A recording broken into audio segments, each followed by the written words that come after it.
So we've got the Somna assignment, Somna repo here. Any changes I made in VS Code and then pushed to GitHub were automatically synced with Heroku, so super easy, seamless there. Deploying the main branch each time, what it will do is basically build the code from GitHub on the Heroku stack. So now that the app is built in Heroku, we can go and view it.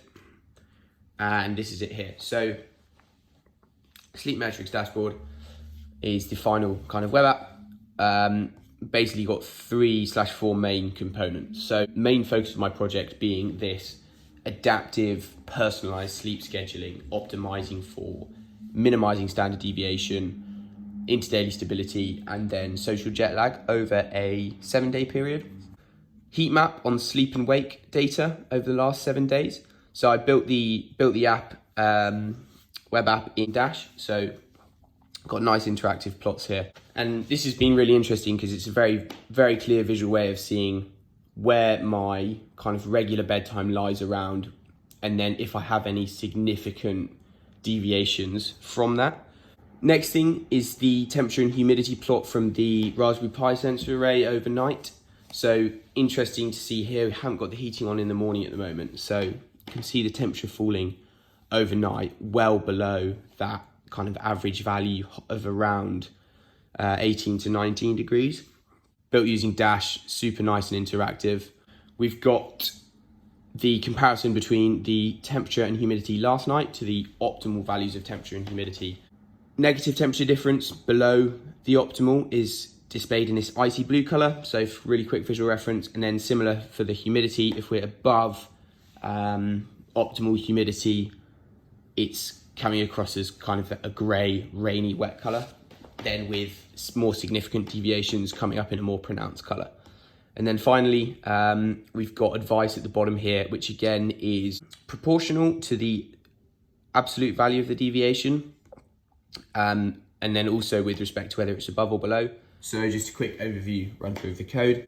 So we're essentially here importing all of the functions from the rest of the file structure, building the plots, and then doing the styling for the web app. Key file is this data aggregator file. So essentially what this does is fetch the Garmin data and the environmental sensor data from ThingSpeak.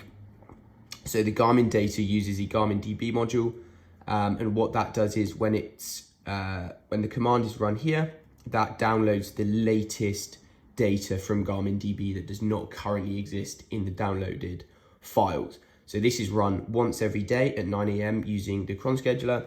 The fetch night data, like I said, pulls from ThingSpeak and basically use this URL request here to pull data from all of the channel IDs. So this is the ThingSpeak channel, which contains the sensor readings from the TVOC, ECO2, humidity and temperature sensors from the Pi. You can see here I've got some of them displayed in day resolution to show the average value for each day. And then some of them can also be displayed, well, all of them can be displayed on sort of a minute by minute reading basis.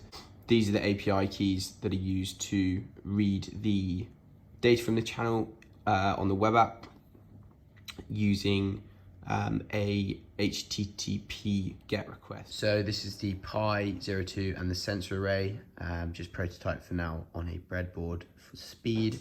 So the Pi is configured that on boot, which I'm just plugging in there, the sensor array automatically starts reading, or is called to start reading immediately, and then starts broadcasting data to ThingSpeak straight away.